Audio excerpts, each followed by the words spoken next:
menganggotakan. Saya Nyaman Pastika.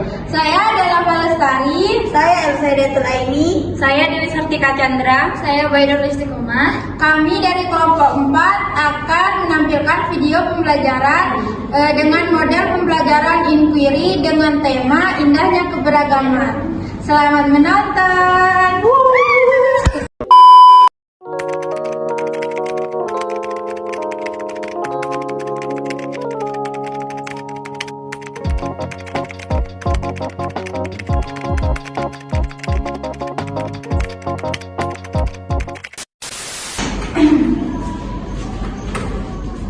Selamat pagi murid-murid. Selamat pagi Bu Guru. Gimana kabarnya? Alhamdulillah baik. Sehat semua kan? Sehat. Udah siap belajar? Siap. Sebelum kita belajar, Ibu absen dulu ya. Ya, Bu. Yang Ibu Guru sebutkan namanya, angkat tangan. Baik Nurul Istiqomah. Hadir. Dewi Sartika, Elsa Hidayatul, Hadir. Ina Pastika. Hadir. Ya, hadir semua ya. Sebelum kita mulai pelajaran, harus semangat dulu. Jadi kita harus tepuk semangat. Siapa yang udah tahu tepuk semangat? Saya.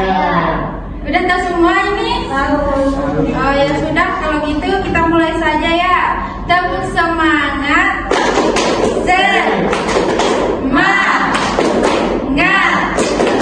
Semangat. Nah, kalau gini kan bagus kita belajarnya ya. Nah, hari ini Ibu akan membahas tentang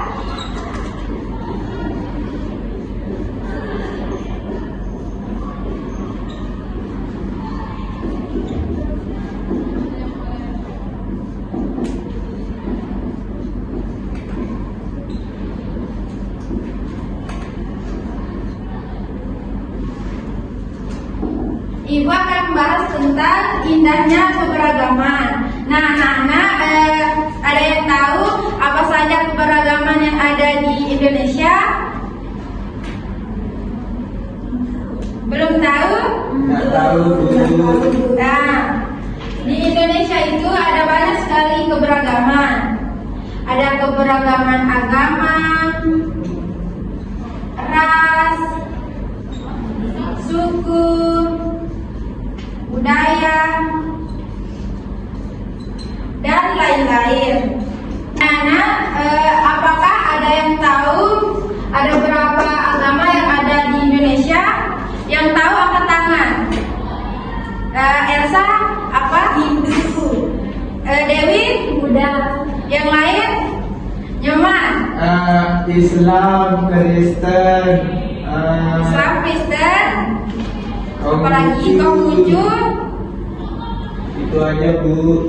Nah, ada beragam ya, banyak sekali agama yang ada di Indonesia. Nah, tujuan pembelajaran kita dari topik tersebut adalah yang pertama, kalian mampu mengenal keadaan pulau-pulau di Indonesia dengan benar. Nah, yang kedua, mampu memahami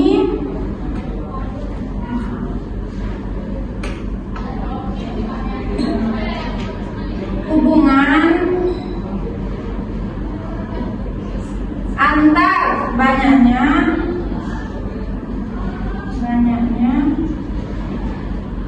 suku bangsa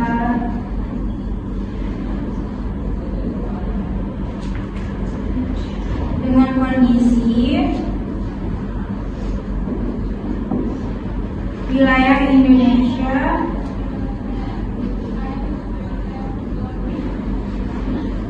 dengan benar.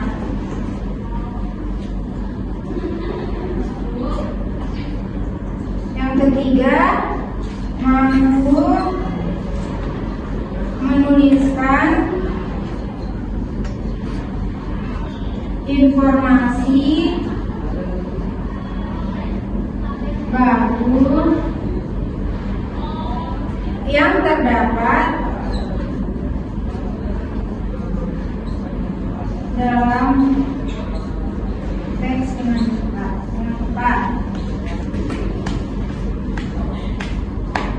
Jadi nanti Ibu akan bagikan teks, kalian baca ya agar kalian mampu menuliskan informasi baru yang terdapat dalam teks dengan tepat.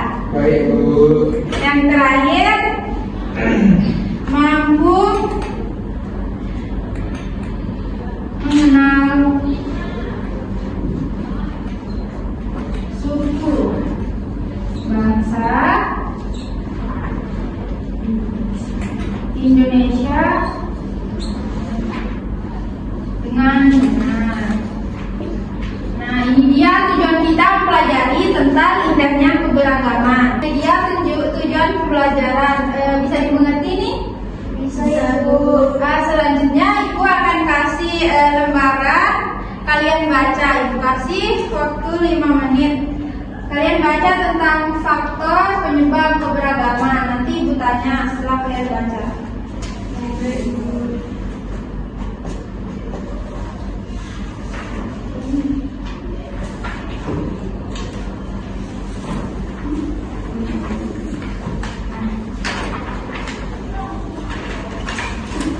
Baca baik-baik ya. Baik Bu.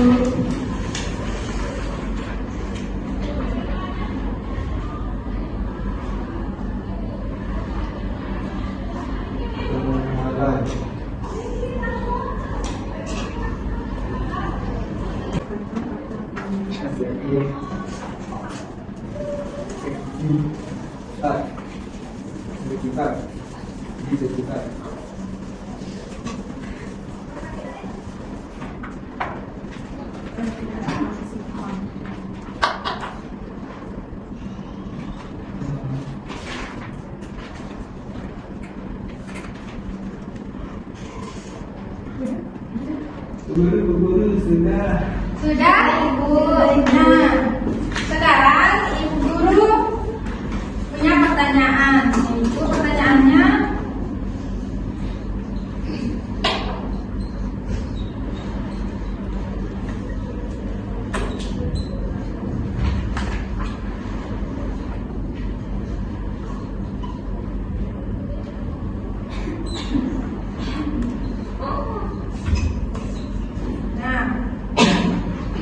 kalian sudah baca kan faktor penyebab keberagaman?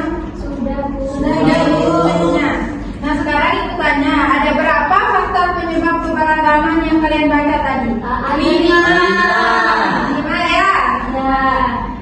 Apa aja yang merupakan faktor penyebab keberagaman? Saya Benjamin, apa? Ada kondisi negara kepulauan. Ya, kondisi negara kepulauan. Kedua, Elsa. Yang kedua, keadaan transportasi dan komunikasi. Ya, baik. Yang ketiga, Saya Dewi. perbedaan kondisi alam. Selanjutnya Isti. Permainan masyarakat terhadap perubahan. Yang terakhir, siapa? Saya, Bu. Saya. Yang terakhir itu Apa Nyaman? Yang pertama, kondisi negara kepulauan. Sudah tadi itu. Saya, Bu. Saya, Ibu. Isti. Yang kelima, letak strategis wilayah Indonesia, Bu. Nah, itu dia faktor penyebab keberagaman yang ada di Indonesia. 5 faktor tersebut yang menyebabkan banyak sekali keberagaman. Ditonton ya, anak-anak. Assalamualaikum warahmatullahi wabarakatuh. Sobat Sumber Belajar, kali ini kita akan belajar tentang keragaman budaya di lingkungan sekitar. Indonesia merupakan negara kepulauan. Masing-masing pulau tersebut didiami oleh suku bangsa tersendiri. Karena memiliki banyak suku bangsa dengan adat dan budaya yang berbeda-beda, maka Indonesia merupakan negara yang memiliki banyak keberagaman. Bangsa Indonesia dibangun dari sejumlah perbedaan atau keberagaman. Keberagaman bangsa Indonesia meliputi suku bangsa, agama, budaya, serta adat istiadat. Keragaman budaya bangsa Indonesia meliputi rumah adat, pakaian tradisional, tarian adat, upacara adat, alat musik dan lagu tradisional, senjata tradisional, dan makanan khas daerah. Sobat Sumber Belajar, bentuk keragaman budaya bangsa Indonesia antara lain sebagai berikut. Upacara adat. Upacara adat merupakan upacara yang berhubungan dengan adat istiadat atau kebiasaan masyarakat pada suatu daerah. Upacara adat biasanya dilestarikan secara turun-temurun serta dari generasi ke generasi secara kuat dan menyatu dengan pola perilaku masyarakat setempat. Contoh upacara adat misalnya belian yang dilakukan suku Dayak di Kalimantan dan pasola yang dilakukan masyarakat di Nusa Tenggara Timur. Rumah adat. Rumah adat merupakan bangunan tempat tinggal yang menjadi suatu daerah. Rumah adat masing-masing daerah memiliki keunikan dan kekhasan masing-masing yang mengandung filosofi luhur budaya setempat.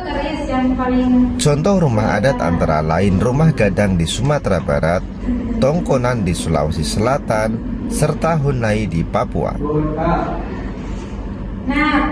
Pakaian adat. Setiap suku bangsa di Indonesia memiliki gaya busana yang khas dengan corak yang berbeda, baik dari segi bentuk, bahan, model maupun warnanya. Pakaian adat biasanya dikenakan saat upacara adat seperti dalam upacara adat perkawinan dan pertunjukan tari tradisional. Contoh pakaian adat yaitu baju cele atau kain salele dari Maluku dan paksian dari Bangka Belitung. Alat musik daerah. Alat musik daerah merupakan alat musik khas yang biasanya dibunyikan saat mengiringi lagu atau tarian tradisional setempat. Alat musik masing-masing daerah memiliki ciri khas masing-masing yang berhubungan dengan keadaan alam setiap daerah. Contoh alat musik daerah antara lain angklung dari Jawa Barat dan sasando dari Nusa Tenggara Timur. Lagu daerah. Lagu daerah merupakan nyanyian yang berasal dari daerah-daerah di Indonesia yang syairnya menggunakan bahasa daerah setempat. Lagu daerah biasanya dinyanyikan untuk mengiringi tarian daerah. Syair lagu daerah berisi banyak hal seperti keindahan alam, kerjasama, dan pergaulan dalam masyarakat. Sobat Sumber Belajar, demikian penjelasan dari kami. Jangan lupa like, share, and subscribe channel Sumber Belajar. Terima kasih. Nah, itu dia video tentang keberagaman yang ada di Indonesia. Nah, anak-anak, dari video ini apa yang bisa kalian pahami atau ambil? Siapa yang Saya, Bu Guru. Elsa. Tidak boleh membeda-bedakan ras. Ya. Terus Tidak boleh menghina sesama manusia. ya. Tidak boleh menghina bahasa. Ya. Itu aja. Saya juga Nyaman apa? Tidak boleh rasis. Ya, rasis itu tidak boleh. Tidak boleh saling mencela. Ya. Kamu menjelaskan saya. Loh, apa jadi ribut itu ya? Nah, dari video ini ada yang kalian mau tanyakan? Saya, Bu. Nah, Dewi, pertanyaannya apa? Bagaimana cara menghargai sesama manusia? Bagaimana cara menghargai sesama manusia yang berbeda agama? Sebelum Ibu jawab, ada Ada yang bisa menjawab pertanyaannya? Saya Bu Guru. Jadi jawabannya itu tidak boleh memaksakan tidak boleh memaksakan untuk mengikuti agama yang kita anut. Ya. Terus yang kedua itu tidak boleh mencela dan menghina agama lain. Dan yang terakhir memberi kebebasan untuk melaksanakan ibadahnya sesuai agamanya masing-masing. Nah, bagus sekali ya. Nah, seperti yang Elsa jawab tadi, Ibu bisa contohkan untuk menghargai perbedaan agama. Misalnya Dewi lagi Idul Fitri ya, sholat Idul Fitri, gak boleh paksa Nyoman ikut Idul Fitri. Nah, Nyoman kan Hindu nih, gak boleh memaksakan Nyoman ikut Idul Fitri. Sebaliknya, Nyoman juga tidak boleh memaksa Dewi untuk mengikuti hari-hari besarnya yang diadakan oleh agamanya Nyoman sendiri. Ya. Nah, apakah kalian mengerti? Mengerti, Bu. Nah, mungkin itu saja materi yang Ibu bisa sampaikan. Kita lanjut lagi besok tentang selengkapnya. Nah, di akhir ini kita bisa menyampaikan kesimpulan. Ada yang bisa menyampaikan kesimpulan dari materi tadi? Saya Ibu. Nah, Isti apa? Jadinya dari materi itu kita bisa belajar tentang menghargai keragaman sosial dan budaya sesama kita. Pertama itu kita menghormati perbedaan yang dimiliki oleh setiap suku bangsa dan agama. Terus yang kedua tidak membeda-bedakan perlakuan terhadap orang lain. Terus saling tolong menolong. Terus yang terakhir itu menjaga persatuan dan kesatuan bangsa, Ibu. Oh, bagus. Ada lagi yang bisa menyampaikan kesimpulannya sendiri yang berbeda dengan Isti? Ada? Tidak ada ya?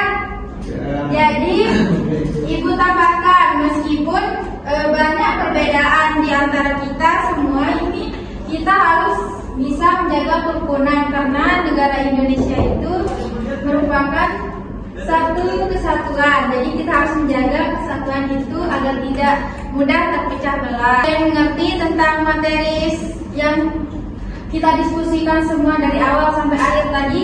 Mengerti, Bu. Baiklah, kalau sudah mengerti semua, kita cukupkan ya. Iya. Tapi sebelum pulang, kita berdoa dulu biar selamat sampai tujuan dan ilmu yang kita tadi bermanfaat dan bisa diterapkan ya. Ya, Bu. Mari kita berdoa menurut keyakinan kita masing-masing. Berdoa mulai.